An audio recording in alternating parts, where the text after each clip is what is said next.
Hey guys, welcome back to Agents After Hours. Today, our episode, we're going to focus on the real estate market shift of 2024, as well as all the new legislative changes that could affect it even more, even interest rate reductions, interest rate increases, laws changing, a lot of stuff to talk about. So to jump right into it, it is I guess almost middle of the year, 2024. The market has shifted quite a bit, a lot. It's August. Is it? It's August. August. Sorry. God, don't ask me. 9th, Don't ask me what week it is. August. It's the It's almost fourth quarter. Excuse me.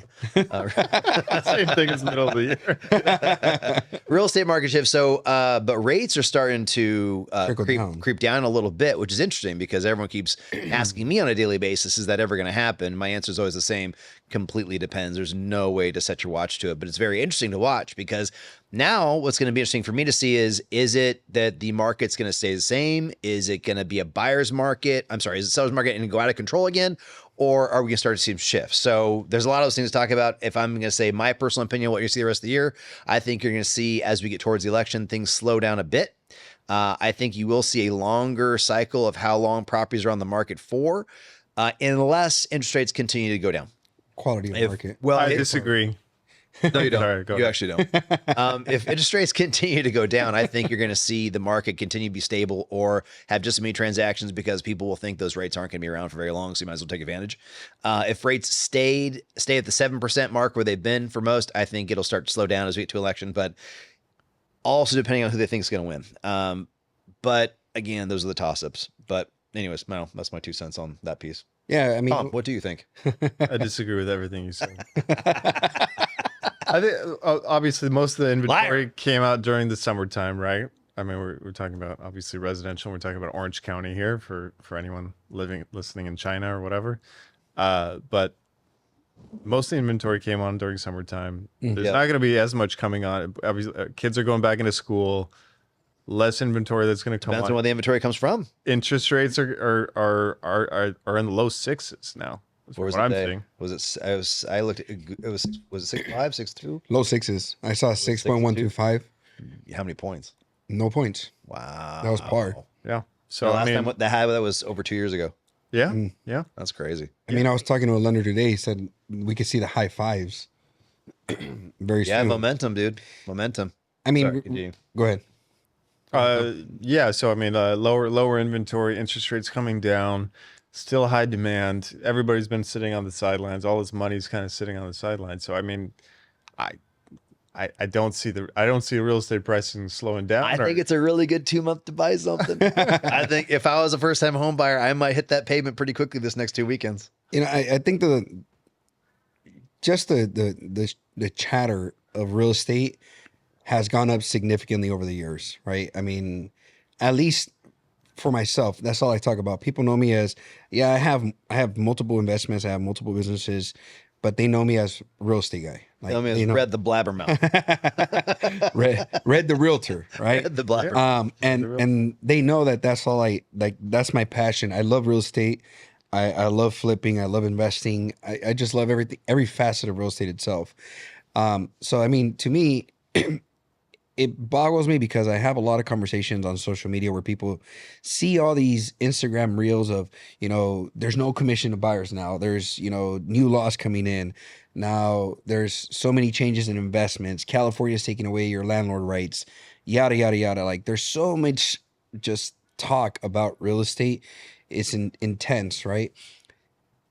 I'm looking at it in my perspective. I just signed a listing agreement a day ago, right? It was all done on the phone, a referral. Client calls me and he goes, hey, I don't care what the changes are. I need you to tell that there's going to be a buyer commission. I don't think that there's no way in hell that my property will sell if I'm not offering anybody that's bringing buyers to my property a commission. Like, oh, okay, even yourself. Just for you. Just for you. Even yourself. He tells me, he's like, even yourself. You go out there, you work, you market properties, you find buyers, and you bring them to the opportunities that are on the market, right? If you bring a buyer to your own listing, I'm still going to pay you for representing both sides. Okay. So I don't care what's going on in the market. Contrary to what I see on the internet, where there's a lot of agents saying that, you know, buyers are, or sellers are pushing back. They don't want to pay a commission. You know, there's so much. Can we talk about that for a second? How silly was that? This whole lawsuit that was basically derived in the Midwest, where for some reason sellers thought that they had to pay 5 or 6%, where it clearly says on the contract everything's negotiable. Right. Yeah. Well, it comes back to transparency and how many agents actually say that, right? Yeah, I agree with you 1,000,000%. It was the dumbest. Personally, I think. I mean, hopefully my attorney friends aren't listening, but I hate what attorneys did in this. Yeah, 100%. They basically stepped in and they made hundreds of millions of dollars. And the sellers who actually started this, they put like maybe a few $100 in their pocket. and the attorneys who did all this. Part two of that, this is what people just really are not getting, is that the money is still going to come from the damn seller. Yeah. Like, okay, so for the sake of yes and no. Give me the no part. I'm in a transaction right now where the buyer is paying the buyer's agent and the seller's only paying me. All right. And what does that do, the difference in the purchase price?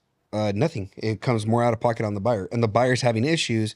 So now the agent is calling. You switched it, and the seller paid the commission. What would that do to the purchase price? Immediately, they would have sold already.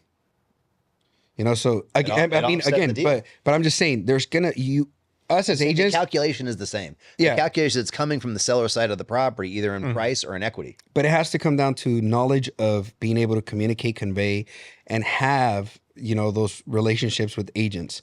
Like, I've put a lot of deals together because I know the agents. I've done so many transactions in my career that I can give them a call and we could just have a simple conversation. I see a lot of misleading messages where there's agents that have a huge following and they're out in the Midwest and they're like, hey, if, NAR is saying, buyers, be aware you should only have to pay 0.5% to an agent that's representing you on the buy side. And then there's agents that are jumping on there and saying, no, increase the purchase price by 2%, and bam, there's your 2% commission. I mean, there's so many moving parts, and we know this, right? We're in the business, we're in the industry. Just saying increase it by 2%, like, it has to appraise, it has to value. There are so many moving parts that have to take into effect.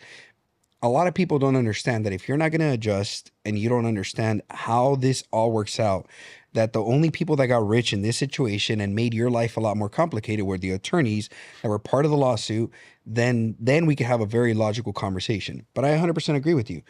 Real estate has been ran the way it's been ran for decades. And if we decide to change it right now, where is the benefit? How is this going to influx? I think it's going to stagnate the market. I could be wrong.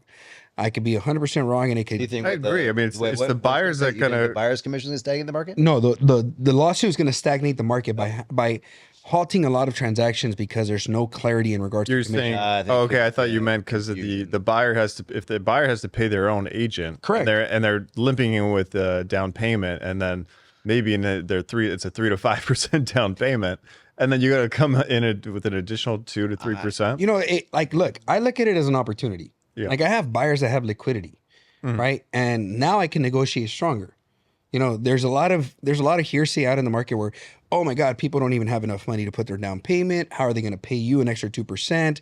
There's down payment assistance programs. Right. The market has already adjusted. Let's just be very honest. The lenders have already adjusted to allow more closing costs so it doesn't affect that. If you ask for closing costs as part of your commission, you're not capped and it doesn't affect the buyer's closing costs. That's already been settled. That's already been settled. Okay. Right. So you can roll your entire commission into the loan. Into the closing costs and into the loan, and it doesn't affect you at all. Right. And it's left pocket, right pocket, like you said. The seller's still paying for it. Right. Now, VA loans didn't get affected at all. Right? Conventional loans, same thing. Conventional financing already adjusted. So in reality, all it did was create more ruffle and more misconception and more misguidedness and better opportunities for agents that are prepared to have these hard conversations with sellers that think they don't have to pay a buyer's commission. And that's a good point. I mean, I think that misconception and the friction that it's causing the whole real estate market over the last 2 years, there's a lot of agents that have dropped out, and they don't want to, they already see this as a huge hurdle and they just dropped out. Yeah. Which us three are obviously looking at it like, great. Great. Get out of here. Please. Bail. And it's not, we're not saying that maliciously. It's just, there's so many agents in the industry. There's so many agents in the industry where I've been part of transactions where I'm like, where did you get your license? In the back of a dumpster in an alley of, Yes. Walmart. Yes. Walmart? Like Walmart real estate. How do you, I mean, we just closed a transaction, the Rate Street property. Yeah. Jeez. Like, it was insane on the lack of representation, the lack of communication. Unfortunately, we had to pay them. And that's a part where I kind of feel, biased because it's our industry. We know like how we earn our money. And then you get some people like this that they don't even know how to put their own real estate license on the damn contract. Right. Yeah. So in essence, to me, like, I like all the jabber. I like all the attention going to real estate because it brings more opportunities for conversations and options to find solutions to people's problems. Because that's exactly what we are. We're solution makers, right? We know how to connect the dots and we know how to solve the problems from point A to point B, C, D, E, F, G as the market shifts, right? I'm very grateful that this is going to cut a lot of people that are fly-by-night agents that don't take the industry seriously. I still think that there's going to be a lot of sharks that when you submit an offer and you don't have buyer representation or you don't put a commission, the transaction's going to close and there's going to be no buyer commission paid out. Well, I mean, let's just take the guy we were just in escrow on with. He has been agent licensed for what? At least 5 years. 6 years. 6 years. Okay. Mm-hmm. He had no clue even how to get paid on the deal. He was aware of the current commission structure. He wasn't. That's what I'm saying. Like he had no clue. Even it was his normal commission structure. My point is, people going into this next wave of change are going to have no idea where the money went. Yeah. Like they're not going to how they got paid. They're going to have no clue how to get paid. He didn't even know what his commission was because he didn't even see the property on the MLS and he was going based off of what escrow said. Mm-hmm. So for us three that are in the industry and professionals about it, just imagine if you had that kind of information on the wrong set of hands. Like we could have switched everything up and been malicious and say, hey, you could have been, sorry, the commission was 0.5%. It was $5. That's all it is. Right. And I think that's what's going to drive out a lot of situations right now where it's going to cause a lot of issues, lawsuits, and friction between buyer representation and buyers because there's no clarity in the commission that's getting paid out. And when we're about to close, what the hell? Like, I'm used to getting paid 3%. I'm used to getting paid 2%. Yeah. I'm used to getting paid this X amount. Funny. Now, I'm not getting paid shit, but hey, congratulations. I just got you a house. Like now all of a sudden it's going to be a huge problem in the industry. What's funny is that I've been dealing with this in commercial real estate as long as I've been in commercial real estate. There are no, most transactions happen off market or there's no MLS. There's CoStar. CoStar doesn't have, or LoopNet doesn't have any. There's no disclosures of commission. Yeah. And so, there's never a time where I don't have to fight for my commission. They always, it's always like I write in the LOI. They're like, nope, that's not going to happen. Yeah. and then they put in misleading stuff like, hey, refer to the listing agreement that we have with the seller in the LOI. I'm like, I don't have a copy of that. How would I know what my commission is? And then so I have to say, I fight for 2.5. They fight me down to 1.5, and then I got to go back to 2. And sometimes I gotta get 0.5% from the buyer. It's a mess. Yeah. Now imagine that in a real estate transaction, right? Yeah. You're dealing with business professionals that all they care about is numbers. Oh, they're shit. Yeah. Yeah. Now you think about it with the family that's going to buy their house, their first property. Oh. They scrambled how many years to save up their down payment, and the only thing that's stopping them from signing on the dotted line is the money that's left to pay the buyer's agent. Yep. Because the seller has a misconception from all the information that's out there right now that he doesn't have to pay a commission. The buyer didn't write it into his contract and didn't know how to represent himself and didn't even sign a buyer-broker agreement. Can you imagine escrow? Escrow's going to be so annoyed with all Oh, this. Man, it's going to be nuts. It's going to be fun for a lot of agents that know how to navigate through these issues. We're going to be able to weed through the bullshit and just go out there and actually market the property the right way. Yeah. But again, how many regulations are going to come into effect that are going to affect the brokerage? The broker. Yeah, the broker.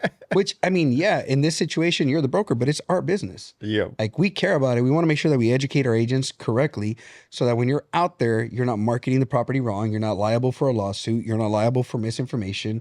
Like, there's so many things that go on in a transaction that people don't understand. So many things that can go wrong. Oh, man. It's the beautiful part about it is I like it because there's so many opportunities that are going to come up. So many opportunities. Yeah. Even as a buyer's agent, I'm looking at it more likely like a buyer's agent. Like, and obviously in our industry, there's a big, huge ego thing about if you list, you last, blah, blah, blah, the whole 9 yards. Like, I don't know about you guys, but whenever I cash a check, it doesn't say at the bottom, buyer representation, seller representation. It just says my Money's company still green. and the money's still there, right? I like it actually. The buyer broker agreement. I mean, it's hard to kind of force it on family and friends and things, but I mean, the way the industry is unfolding, I mean, at this point, I'm just going to be like, whoever it is, It's the law. First thing I say after I have a conversation with them, like, this is the contract I have to, we have to put in place in order for us to move forward. That's it. Yeah. I just had an issue with the deal where it's an office buyer showing them properties for 6 months. We finally they like a property. We write in an LOI. We submit it. The listing agent accepts it. The buyer decides to share the LOI with their brother, who's a commercial broker up in Los Angeles. Nothing to do with the transaction. Didn't want to have anything to do with it. But as soon as they took a look at it, they're like, "Oh, you did this wrong and this wrong and this wrong. I'm telling her to stop to not work with you anymore." And he wrote his own LOI into the Same transaction. Same exact transaction. Wrote it into the listing broker, and the listing broker's like, "Okay," and then they accepted it. Same exact terms that we had. Yeah. And they were about to open up escrow, and I'm like, "Yeah, here's the last 6 months of all the properties we showed. This is all the communications. This is the procuring cause that I have for this transaction. Would you like to lawsuit, or would you like to hand back the transaction?" Yeah. And the guy was a broker of an office, and he's like, "This is probably not a good idea." And he's like, he handed it back. The beautiful part about it is what you just said is what a lot of people don't understand that went into change right now with the NAR lawsuit. Yeah. We talked about it very briefly. The new buyer broker representation is only going to be for 90 days. The previous buyer broker representation had unlimited time frame. So you could have done that maliciously back in the days if people actually took this business serious. I didn't know any difference. I always used a buyer broker representation. I don't care if it was my sister or if it was a complete stranger. Right. There's obviously a representation, so I want to get paid. And if I'm showing you properties, I want to make sure that there's a time frame about it. Back in the days, you could do a buyer broker representation for 2 years and be very vague. Orange County. From 100,000 to $2 million. You can't do that. You can't do that now. I have a longer. Well, now you in the new until one, the date when the new ones are in. the new one forces you to renew that every 90 days. So it expires in 90 days. But you can't set one for a year? Nope. No. 90 days. So you got to make sure that you know what your value is as an agent to these buyers and why they should continuously hire you, right? Because I've also been a part of transactions where a buyer comes to my desk and they've been working with this agent for 2.5 years. They couldn't find shit. Right. And then they come to me and they're like, cool, two weeks later, we're in escrow. Yeah. And it's like, all right, cool. They didn't have to go through all the bullshit. They didn't have to go through all the lack of, availability because the agent that they had hired was a part-time agent. Right. They could only show them on the weekends. They could only send them to open houses. Right. Couldn't answer questions. No harm, no foul to that agent. There's a lot of those out in this industry. Some foul to that. Yeah, I mean, it's a reality check, though. There's people in this industry that are taking it seriously, right? So to me, I like all the changes that are coming into play because it forces people to take the career serious. So now. I like those changes. There are other industry changes I'm not the biggest fan of. California. Landlord? Yeah, I don't think those are smart at all. I mean, they may be smart politically. I don't think they're very smart for long-term residential ownership.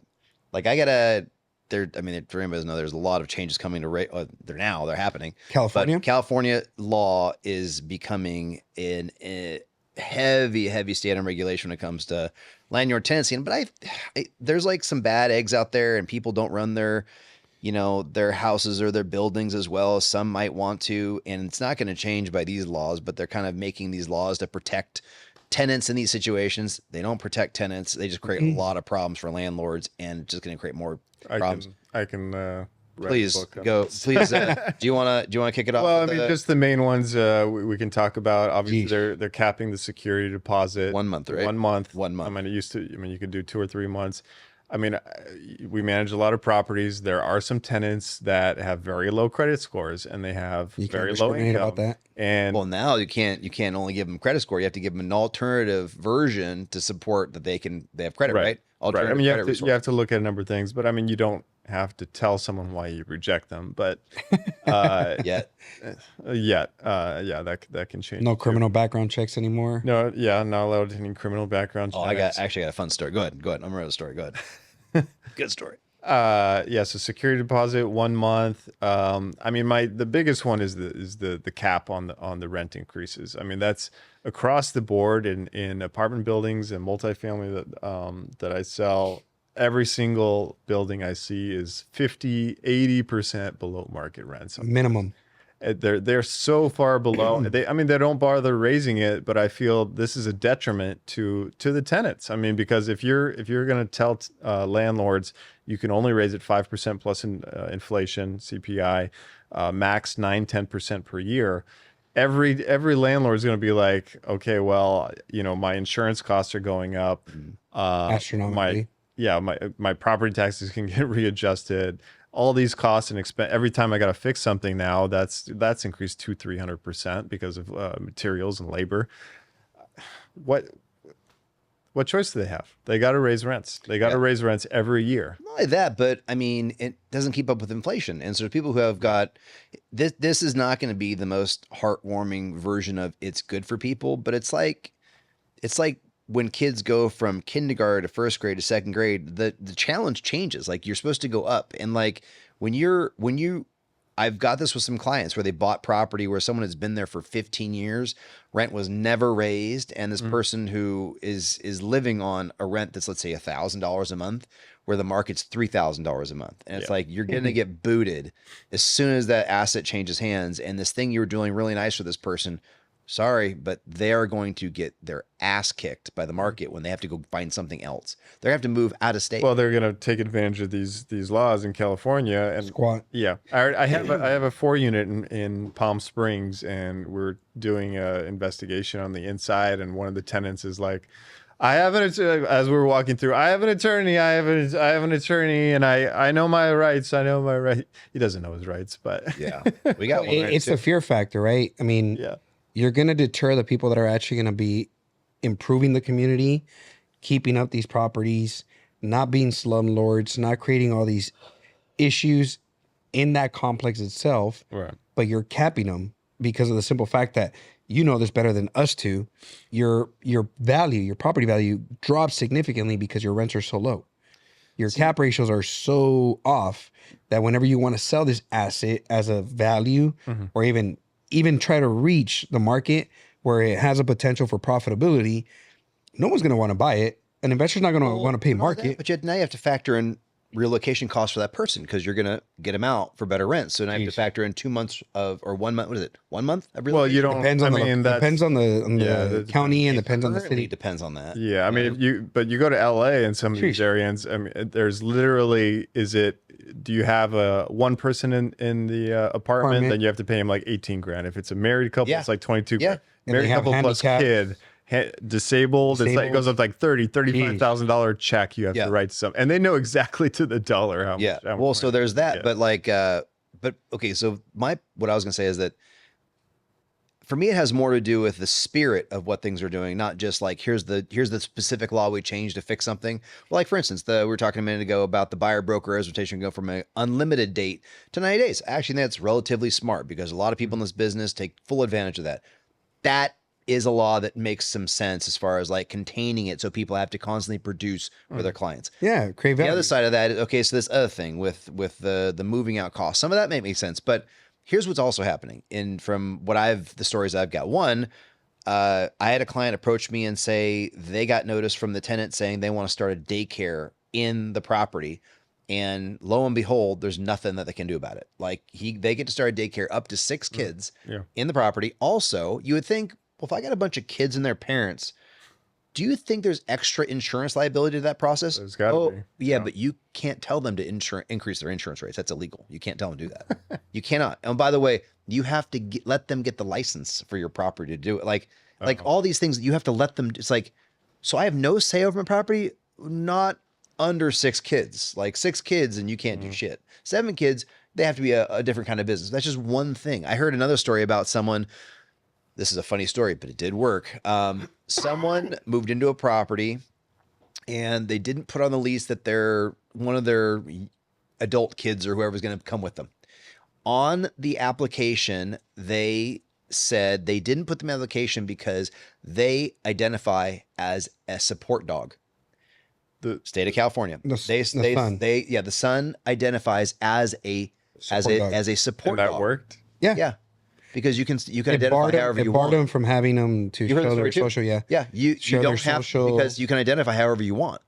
And there's nothing wrong with it. And we're in a state that support. But I'm saying that's the thing, is the spirit of it. Like those slippery kinds slope of things like become it's like, okay, that's not why these things are supposed to be there. But because we're opening the door of like protections that only favor one giant side of the economy, you're going to have, I have 3 clients selling buildings to get out of here. Now, granted, they're well rented. Like they're not going to have a problem with relocation. Like somebody has to buy it and take them out. They got good rents and she's renovated them. So we're not going to have to deal with the other side of the equipment, but getting the money somewhere else. So like the next problem, which this is just the very first domino of whatever the hell's coming after this, because if you can go here, where else are you going to go? And so that for me is a major reason people are selling and getting out of here. Well, I mean, there's a lot of factors into it. Another one, Prop 19. That one was a couple years ago. I personally it's an uncomfortable topic, but we have to understand our politics. We have to be very, very well versed into what we're voting in our areas where we live if we want to invest and educate the people that are around us, because Prop 6090 was a much more beneficial proposition for long-term generational wealth than Prop 19. But Prop 19 was spun off with, we're going to help the firefighters, we're going to help the police departments, we're going to help the parks. You know, people have to pay their fair share. If the property passes from your kids to your grandkids, now they have their step-up basis on their taxes. Like that at all. All these things have a huge role in regards to investments and opportunities. And obviously for us, we want to make sure that we keep growing our assets, we keep growing our portfolios, we keep employed, because obviously we want transactions to happen. But at the end of the day, if you're voting without knowledge, or you're not even voting because you feel that the voting system is not fit, it's rigged, it's fixed, you have to get very well versed. A lot of these policies could have been avoided if we had some knowledge, if we had the right people out there educating everybody else about these situations. Prop 19 was a huge, huge factor. I think it only passed by a couple votes. And now you're starting to see the ramifications. The market is flooded with, properties from inheritance, trusts that are leaving California, going to other states, because guess what? If you leave that property in the trust and you want to leave it to an inheritance, that person that inherits the property is now going to have the new step-up basis of the new value that goes onto the property, which is not a good investment in the long term. Obviously, real estate is a great investment all around, but if you want to pass it generationally and you want to pass it generational benefits to your family, California's not a state to do it anymore. Not anymore. Which so sad. It is. It's they have huge. that the luxury tax in LA. The luxury tax. $5 million. The crazy part is I haven't heard about it anymore. Yeah, I mean, I heard that the city basically passed it. A bunch of people sold buildings before it got passed, and then afterwards they did tricks like we didn't really sell it, we did a loan to the buyer or something like that. Well, they sold a corporation, right? The shares in the corporation. Yeah, the shares in the corporations. Yeah. So I mean, which that was just asset. But the sales of plus $5 million properties significantly dropped, and the amount of revenue that it should have brought in was like 10% of what they thought. Oh yeah, yeah. But again, if they would have left it alone, they would have made standard fees on it. Right. Yes. Stupid. But again, it's one more time, shameless plug for us. Get involved with the brokerage that cares about the growth and sustainability of your career in real estate. We do that. We care about what's going on in the market, what's happening to our careers, how is it affecting it, how do we educate ourselves, how do we prepare ourselves for these conversations, and how do we actually build a network to be able to have the referrals if we have to work with people that are going to invest in other states. Because just because you have a license here in California doesn't mean that you only can make money in California. So for us, it's more about tap into what we have to offer, come and see what we know, our knowledge, our information, and make sure that you're actually aware of what you're doing in your career if you want to continue to grow and be successful in real estate. If you don't, by all means, no harm, no foul, more opportunities for us. And we're grateful for them. So again, I like that. Let's finish there. Yeah. So with that being said, it's, again, tap into us. It's RTB or KW Legacy in Costa Mesa. We'll make sure to share our information and look forward to seeing you on our next podcast. Thanks, guys. See you guys.